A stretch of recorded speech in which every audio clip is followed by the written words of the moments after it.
নমস্কার। আশা করি সবাই আপনারা ভালো আছেন।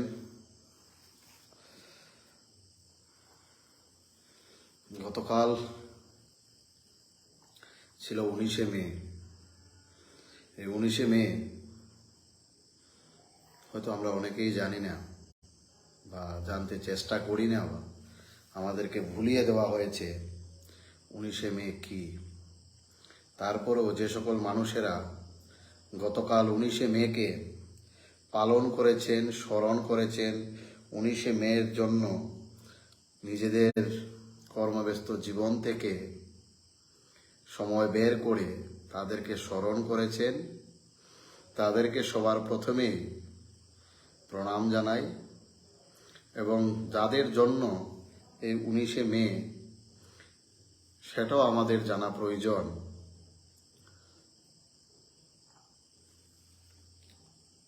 একটি দেশ এই বাংলা ভাষার জন্য ভাগ হয়ে গিয়েছিল, তাদের উপর অন্য ভাষা চাপিয়ে দেওয়ার চেষ্টার কারণে 21শে ফেব্রুয়ারি যে আমরা আন্তর্জাতিক মাতৃভাষা দিবস উদযাপন করি, সেই ইতিহাস হয়তো আমরা সবার জানা। কিন্তু 19শে মের ইতিহাস আমরা অনেকেই জানি না বা জানতে চাই না, বা এতে কোনো লাভ নেই এটা মনে করি। গতকাল বলেছিলাম যে কথা হবে, কিন্তু হঠাৎ দেখতে পেলাম যে 19শে মে নিয়ে কারোর কোনো যেন মাথা ব্যথা নেই। তাই ভাবলাম যে একদিন পর আসব, এবং মূলত এই কারণে গতকাল কথা দিয়েও ফেসবুক লাইভে আসিনি। আজকে আপনাদের সঙ্গে কথা বলতে এসেছি, এবং আপনারা যারা গতকাল 19শে মে পালন করেছেন, আপনাদেরকে সশ্রদ্ধ প্রণাম। এই কারণ 19শে মে যে ইতিহাস, 16 বছর বয়সে পৃথিবীর সব থেকে কনিষ্ঠতম এবং প্রথম মহিলা যিনি বাংলা ভাষার জন্য, মাতৃভাষায় কথা বলা, মাতৃভাষায় কাজ করা, মাতৃভাষা লেখার আন্দোলনে সামিল হয়েছিলেন কমলাচরণ ভট্টাচার্য। সেই কমলাচরণ ভট্টাচার্যের কালকে বলিদান দিবস ছিল, সঙ্গে আরো অনেকেই ছিল। এবং আপনারা, আমি যারা শিলচর রেল স্টেশনে যাই, সেই রেল স্টেশনে পুলিশের গুলিতে সেদিন তারা শহীদ হয়েছিল। পুলিশের গুলি কমলাচরণ ভট্টাচার্যের বুকে লেগেছিল, পিঠে লাগেনি। পুলিশের গুলিও ভয় পেয়েছে সেদিন। কমলাচরণের শরীর যখন ক্ষতবিক্ষত করে যাচ্ছিল, মাটিতে লুটিয়ে পড়ার আগে কমলাচরণ ভট্টাচার্য তার ভাষার জন্য সর্বোচ্চ বলিদান দিয়ে গেছে। আর আজকে আমরা যে কারণে এখনো উত্তর পূর্বাঞ্চলের সর্ববৃহৎ রাজ্য আসামে গেলে যে কটি বাংলা ভাষা স্কুল, ইউনিভার্সিটি, কলেজ দেখতে পাই, সেখানে কমলাচরণ ভট্টাচার্য এবং তার সঙ্গে যারা সেই দিন শহীদ হয়েছিলেন, তৎসঙ্গে যে একটা আন্দোলন শুরু হয়েছিল, ভাষা আন্দোলন, সেই ভাষা আন্দোলনের কারণেই আজকে এই বর্তমান অবস্থা দেখতে পাচ্ছি। তো গতকালের দিনটা আমার জন্য অন্ততপক্ষে অনেক ভাবাবেগের ছিল, এবং আমি মানসিকভাবে এতটা প্রস্তুত ছিলাম না যে এই দিনটা আমি উদযাপন না করে বা এই দিনটাকে সেইভাবে পালন না করে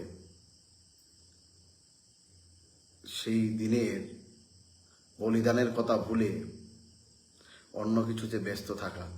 তাই একান্তে নীরবতায় সেই শহীদদেরকে স্মরণ করেছি, তাদের জীবনীগুলিকে পড়ার চেষ্টা করেছি গতকাল, এবং তারা যে উদ্দেশ্যের জন্য বলিদান দিয়েছেন, পুনরায় আবার শপথ নিয়েছি যে বাংলা ভাষায় এবং বাঙালি জাতির জন্য কথা বলতে হবে। বাংলা ভাষা যেখানে খর্ব করা হবে সেখানে মেরুদণ্ড সোজা করে দাঁড়াতে হবে। কর্মক্ষেত্রে, চাকরি, বাজার সব জায়গাতে বাংলা ভাষার জন্য লড়াই করতে হবে। গতকাল সেটা ছিল আমার জন্য শপথ নেওয়ার দিন, এবং কমলাচরণ ভট্টাচার্য দেখিয়ে দিয়েছে সেই দিন, এবং তার ফলে বাংলা ভাষায় এখনো আসামের মতো রাজ্যে বাংলা ভাষা এখনো প্রচলিত আছে, যেটা বরাক উপত্যকায়।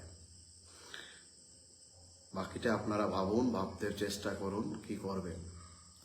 এবার আসছি বাকি যে সম্প্রতি কিছু ঘটনা ঘটে যাচ্ছে আমাদের রাজ্যে তথা বিভিন্ন মহকুমার বিভিন্ন জায়গা থেকে মানুষ পলায়ন করছে। বন দপ্তর বলে ত্রিপুরা রাজ্যের একটা দপ্তর আছে এবং একটা পূর্ণ ক্যাবিনেট মিনিস্টার আছে, কিন্তু সেই দপ্তর এবং পূর্ণ ক্যাবিনেট মিনিস্টার, আমরা সামনেই 5ই জুন আসছে, সেই 5ই জুনে আমরা বৃক্ষরোপণের জন্য বড় বড় প্রোগ্রাম করব, 1 মাস ব্যাপী, 2 মাস ব্যাপী। আপনারা জানেন, যারা কাঞ্চনপুর মহকুমার বাইরে আছেন, যারা উত্তর ত্রিপুরা জেলার বাইরে আছেন বা উত্তর ত্রিপুরা জেলায় আছেন বা আগরতলা শহরে বসে আছেন, বিভিন্ন পরিবেশ প্রেমিক এবং যারা বড় বড় নিউজ মিডিয়ার সাংবাদিকরা এবং বড় বড় রেঞ্জার এবং যারা ডিএফও, এসডিএফও, আপনারা কি জানেন যে কাঞ্চনপুর মহকুমার মাছমারা কাঞ্চনপুর রোড এবং মনুমনপই রোড, এই যে দুটা একটা হাইওয়ে, ন্যাশনাল হাইওয়ে হতে যাচ্ছে, তার দুধারে রিজার্ভ ফরেস্ট আছে। যে রিজার্ভ ফরেস্টের কারণে এই দেও নদী, যেটা জম্পুই পাহাড় থেকে উৎপন্ন হয়েছে, সেই দেও নদীর সারা বছর জল থাকে, গাছপালা থাকার কারণে, বৃষ্টিপাত বেশি হওয়ার কারণে ভূগর্ভস্থ জলের পরিমাণ এখনো বলা যায় যে সঠিক লেভেলে আছে। এখনো যেটা বলা যায়, সেই জায়গাতে অবাধে, সম্পূর্ণভাবে অবৈধভাবে ফরেস্ট ডিপার্টমেন্টকে বুড়ো আঙুল দেখিয়ে, ঠিক এইভাবে বুড়ো আঙুল দেখিয়ে ফরেস্ট ডিপার্টমেন্টকে চ্যালেঞ্জ ছুড়ে, পুলিশ প্রশাসনকে চ্যালেঞ্জ ছুড়ে, জেলা এবং মহকুমা প্রশাসনকে বুড়ো আঙ্গুল দেখিয়ে প্রাক্তন বলা, এরা নাকি প্রাক্তন বৈরী, আমি তো এখনো দেখছি এরা হচ্ছে বনদস্যু। এই বনদস্যুরা ফরেস্টের জায়গায় ঘর বাড়ি তৈরি করে দিনের পর দিন শত শত লোক এখানে এনে জমা করা হচ্ছে, যাতে করে গোটা কাঞ্চনপুর মহকুমায় এখানে স্থানীয়দের অধিকার খর্ব করা হয়, স্থানীয়দের যে রিসোর্স আছে সেগুলোকে ধ্বংস করা যায়। এবং এই ক্ষেত্রে বন দপ্তর নির্লজ্জের ভূমিকা পালন করছে, জেলা প্রশাসন, মহকুমা প্রশাসন নির্লজ্জের ভূমিকা পালন করছে, এবং তথাকথিত আগরতলায় বসে থাকা সাংবাদিকদের, হয়তোবা সবাই নয়, আবারও বলছি, কিছু সংখ্যক সাংবাদিকদের কলমের কালি হয়তো ফুরিয়ে গিয়েছে। তাই যারা ছোট থেকে ছোট কোনো ঘটনা ঘটলে ক্যামেরা, বুম এবং কলম কাগজ নিয়ে পৌঁছে যান, ওনাদের কৃপা দৃষ্টি এই ধরনের বন ধ্বংস করার যারা করছে বা যারা করে যাচ্ছে, অবাধে যারা জবরদখল করছে, আপনি জবরদখল করতে পারবেন না, আইনে বলা আছে, ফরেস্ট আইনে। তারপর সরকারি জায়গা ব্যবহার করতে পারবেন, আপনি সরকারের ছোট থেকে ছোট একটা জিনিস নিয়ে রাখতে পারবেন না। কিন্তু এই কাঞ্চনপুর মহকুমায় ডাস্টবিনের মতো বাইরে থেকে লোকদের এনে সেখানে রাখা হচ্ছে, জোর জবরদস্তি আসছে, এবং তাদেরকে পুনর্বাসনের নামে স্থানীয়দেরকে উদ্বাস্ত করা হচ্ছে। কোথাও কোনো খবর নেই। প্রায় 2000 সালে প্রায় 600-র অধিক পরিবার, প্রায় 15,000 লোক 13 কিলোমিটার জায়গা থেকে উদ্বাস্তু হয়েছে। আজ পর্যন্ত তাদেরকে কোনো রিসেটেলমেন্ট করা হয়নি, এবং এখন যে জায়গাগুলোতে আছে সেই জায়গাগুলোতে এত বাজে অবস্থায় ওরা আছে, ওদের নিজেদের শেষ সম্বলটুকু দিয়ে জায়গা জমি যেগুলো হারিয়েছিল সেগুলো ফিরে এখনো পায়নি। সেখানে নদীর পাড়ে অথবা ছোট ছোট লোঙার পাড়ে অস্বাস্থ্যকর পরিবেশের মধ্যে সেই সকল উদ্বাস্তু মানুষগুলো সেই 2000 সাল থেকে এখনো বসবাস করে আসছে। দুটা জেনারেশন এদের শেষ হয়ে গেছে। এদের ছেলেমেয়েরা শিক্ষার আলো থেকে বঞ্চিত হয়েছে। যে সকল মানুষেরা সে সময় যৌবন ছিল, তারা চাকরি রোজগারের কথা চিন্তা না করে সেই সময় প্রাণ বাঁচাতে ছুটে চলেছে দিক বিদিক শূন্য হয়ে, যেটা এই আগামী দিনেও হতে যাচ্ছে। কারণ এদেরকে প্রশাসন খোলা ছুট দিয়ে রেখেছে। যারা বন ধ্বংস করে ঘরবাড়ি বানাচ্ছে, ঠিক যেভাবে 1997 সালে এই কাঞ্চনপুর মহকুমায় এসে কিছু লোক মিজোরাম থেকে এসে জবরদখল করেছিল, ঠিক এইভাবেই চলছে।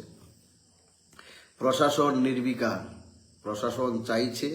এবং আরো মজার বিষয় হচ্ছে, নির্লজ্জ প্রশাসনের মজার বিষয়, কাঞ্চনপুর থেকে আপনি যদি মনুমনফই অথবা মাছমারার দিকে আসতে চান, তাহলে সেখানে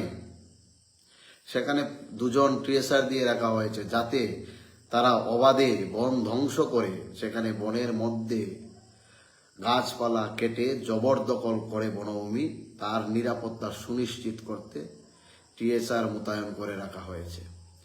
এটা যে কত বড় নির্লজ্জতা, সেটা একমাত্র শুধু আপনারা ওই জায়গাগুলোতেই আসলে দেখতে পারবেন। এবং আরো অনেক কিছু চলছে।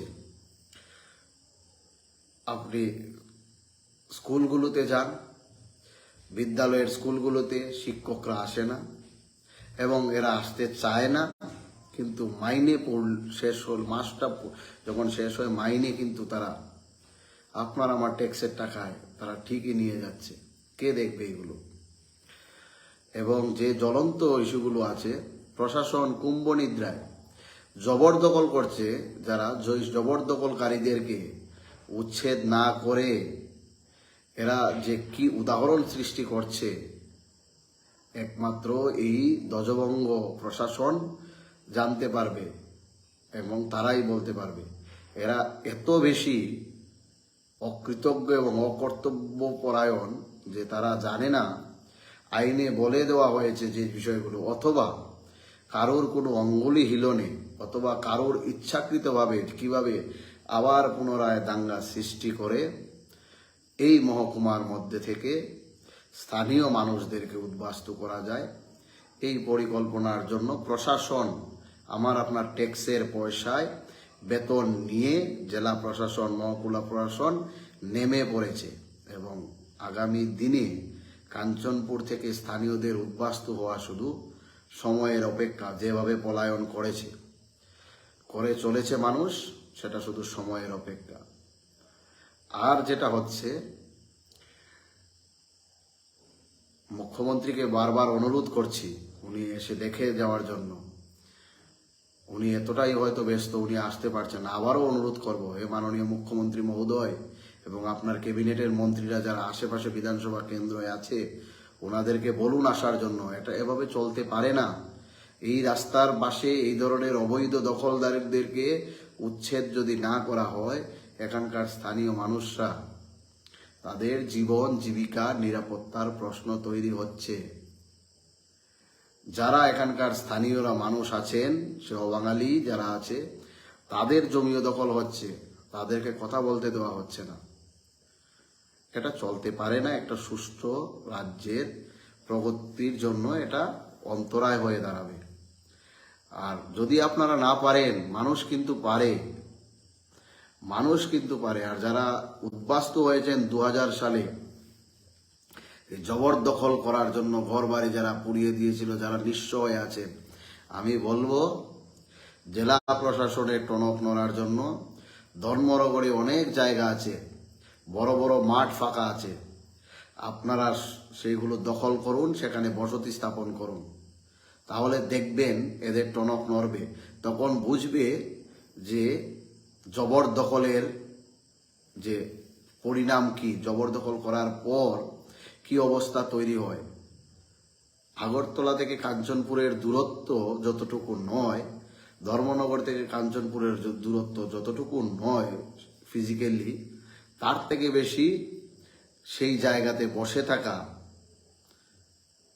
জনপ্রতিনিধি, শাসক বিরোধী দলের নেতাদের মনের দূরত্ব তার থেকে বেশি, যার জন্য এই ধরনের কর্মকাণ্ড সংগঠিত হচ্ছে।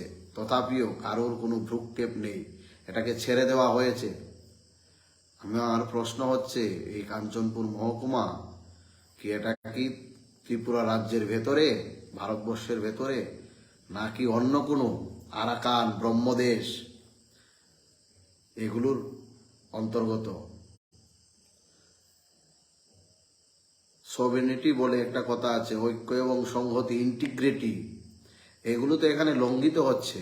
যারা শাসনে বসে আছেন, যারা শাসকের চেয়ারে বসে আছেন, সেই সকল আমলাদেরকে আমরা বলতে চাইছি, আপনাদের লেজটা কোথায় বাঁধা আছে? আপনাদের যে লেজ, সেটা কোথায় বাঁধা আছে যে আপনারা এই ধরনের অন্যায় হচ্ছে, সরকারি জমি দখল করা হচ্ছে, সেই জায়গাগুলো উদ্ধার করতে পারছেন না? এবং দিনের পর দিন সেটা বাড়ছে। প্রতিদিন 200-300 করে লোক এখানে এসে সরকারি জায়গায় দখল করে সেখানে ঘর বানাচ্ছে, গাছ কাটছে। এগুলো চলতে পারে না। আপনারা যদি না জাগেন, তাহলে জাগানোর মতো ব্যবস্থা, পরিবেশ তৈরি করতে কিন্তু নবজাগরণের মাটি কাঞ্চনপুর জানে। বাকিটা আপনারা স্থির করুন। যদি স্থির না করতে পারেন, সময় কিন্তু বয়ে যাচ্ছে কাল সিন্ধু পানে, কাল সিন্ধু পানে বয়ে যাচ্ছে। এটা চলতে পারে না। আপনারা যারা ভাবছেন এটা চলতে পারে, সেটা চলবে না, সেটা আপনাদেরকে বুঝিয়ে দেওয়া হবে। পরবর্তী সময়ে এর জন্য জেলা, মহকুমা প্রশাসন এবং যারা পলিসি মেকার আছেন, তারা কিন্তু দায়ী থাকবেন। এবং তার জন্য পরবর্তী সময়ে স্থানীয় মানুষদেরকে কিন্তু দোষারোপ করে কোনো লাভ হবে না। এটা আপনারা জেনে রাখুন। যদি সেটা না করেন, তাহলে পরবর্তী সময়ে কিন্তু সমস্যার সম্মুখীন হতে হবে। কারণ মানুষের অধিকার খর্ব হলে মানুষ চুপ করে বসে থাকবে না। এই পৃথিবীতে কেউ মরে যাওয়ার জন্য আসে নাই। আপনারা যেভাবে ছেড়ে রেখেছেন, এখানকার কয়েক হাজার মানুষ মরে যাক, সেটা হবে না কখনোই। সেটা কখনোই হয়নি, অতীতেও হয়নি, বর্তমানেও হচ্ছে না, ভবিষ্যতেও হবে না। এটা পরিষ্কার। তো সবাইকে বলবো, কালকে ছিল আমাদের আরো একটা দিন, যেখানে যে ভাষায়, আমাদের যে মায়ের ভাষা, যে ভাষায় আমরা কথা বলি, যে ভাষায় কথা বলে আমরা মনের ভাব প্রকাশ করতে সব থেকে বেশি স্বাচ্ছন্দ্য বোধ করি, সেই ভাষার জন্য যারা আন্দোলন করেছে এই খণ্ডিত ভারতবর্ষে, উত্তর পূর্বাঞ্চলের আসাম রাজ্যে, তাদের বলিদান দিবস ছিল 19শে মে। সেই 19শে মেতে শপথ নিন। আজকে যেভাবে আমাদের পাবলিক সার্ভিস পরীক্ষায়, আমাদের চাকরির ক্ষেত্রে, আমাদের শিক্ষা গ্রহণের ক্ষেত্রে, আমাদের বাজার, যেভাবে এই বাংলা ভাষা জানার কারণে বঞ্চিত করা হচ্ছে এবং বাংলা ভাষাকে অপ্রাসঙ্গিক করে দেওয়া হচ্ছে, বাংলা ভাষায় প্রতিযোগিতামূলক পরীক্ষায় বসতে দেওয়া হচ্ছে না, তার বিরুদ্ধে কিভাবে আইনি এবং গণতান্ত্রিকভাবে সহস্র মানুষকে সঙ্গে নিয়ে একটা ভিত নাড়িয়ে দেওয়ার মতো গণ আন্দোলন করা যায়, তার কথা ভাবুন। কারণ যাদের মায়ের ভাষা বাংলা, তারা সবথেকে বেশি কমফোর্টেবল তাদের বাংলা ভাষায়। তারা বাংলা ভাষায় যখন প্রতিযোগিতামূলক পরীক্ষা দেবে, তারা যখন বাংলা ভাষায় কাজ করার সুযোগ পাবে, তখন তাদের প্রতিভার সবথেকে বিকাশ বেশি হবে। এটা সব ক্লিয়ার, এই বিষয়টা বুঝতে হবে। তারপর যারা হিন্দি চাপাতে চাইছে এই রাজ্যের মধ্যে, সেটাকে প্রতিরোধ করতে হবে। আপনার বাজার, আমার বাজার কেড়ে নিতে যাচ্ছে যারা, তাদের বিরুদ্ধে রুখে দাঁড়াতে হবে। তো বিষয়গুলো ভাবুন, ভাবার চেষ্টা করুন। আর সবশেষে বলবো, হে মাননীয় মুখ্যমন্ত্রী মহোদয়, আপনি আসুন কাঞ্চনপুরে। কাঞ্চনপুরে এসে দেখে যান। কাঞ্চনপুরের পরিস্থিতি কিন্তু দিন তো দিন খারাপের দিকে যাচ্ছে। শ্মশানের শান্তি ফিরিয়ে আনতে চাইবেন না যারা শাসনে বসে আছেন। এবং মাননীয় মুখ্যমন্ত্রী মহোদয়, আপনি আসুন। আপনার হস্তক্ষেপের প্রয়োজন এখানে। আদারওয়াইজ মানুষ কিন্তু সাফার করবে। মানুষ সাফার করলে জল যদি অনেক দূর গড়িয়ে যায়, তখন কিন্তু আর সেটাকে ফেরানো যাবে না। চলে যাওয়ার সময়কে কিন্তু আর ফেরানো যাবে না। মাননীয় মুখ্যমন্ত্রী মহোদয়, আপনি আসুন। যেহেতু আপনি রাজ্যের অভিভাবক, এই ক্ষেত্রে আপনার আসা প্রয়োজন। আপনি এসে সরজমিনে সেই জায়গাগুলো দেখে যান, পরিদর্শন করে যান। তারপর আপনার যদি মনে হয় এটা ন্যায়সঙ্গত, তাহলে আপনি বলে দিন যে সরকারি যে ভূমি, বনভূমি দখল করে বসবাস করতে পারবে বিশেষ একটি জনগোষ্ঠীর দল, তাও আমরা মেনে নেব। কিন্তু আপনি আসুন, অ্যাটলিস্ট দেখে যান। দেখার পর আপনার বিবেক যা বলবে সেই পদক্ষেপ আপনি গ্রহণ করুন। কারণ আপনি কাঞ্চনপুরকে এক্সক্লুডেড করে রাখলে কাঞ্চনপুর মানুষ কিন্তু সেটা মেনে নেবে না। তো আপনার প্রতি অনেক আস্থা আছে, সেই আস্থার উপর ভর করে আপনাকে অনুরোধ করছি যে আপনি আসুন, এসে দেখে যান। আপনার সিএসকে পাঠান, ফরেস্ট সেক্রেটারিকে পাঠান, এবং একটা পূর্ণাঙ্গ রিপোর্ট আপনি সংগ্রহ করুন এবং আপনি নিজে আসুন। তখন বুঝতে পারবেন কত ভয়াবহ পরিস্থিতি তৈরি হচ্ছে। গায়ের জুড়ে বনভূমি দখল করছে, আইনকে তোয়াক্কা করছে না, আইনকে বৃদ্ধাঙ্গুষ্ঠ দেখাচ্ছে। এটা মেনে নেওয়া যায় না। একটা সুষ্ঠু গণতান্ত্রিক রাষ্ট্রের পূর্ণ রাজ্যে সেটা মেনে নেওয়া যায় না।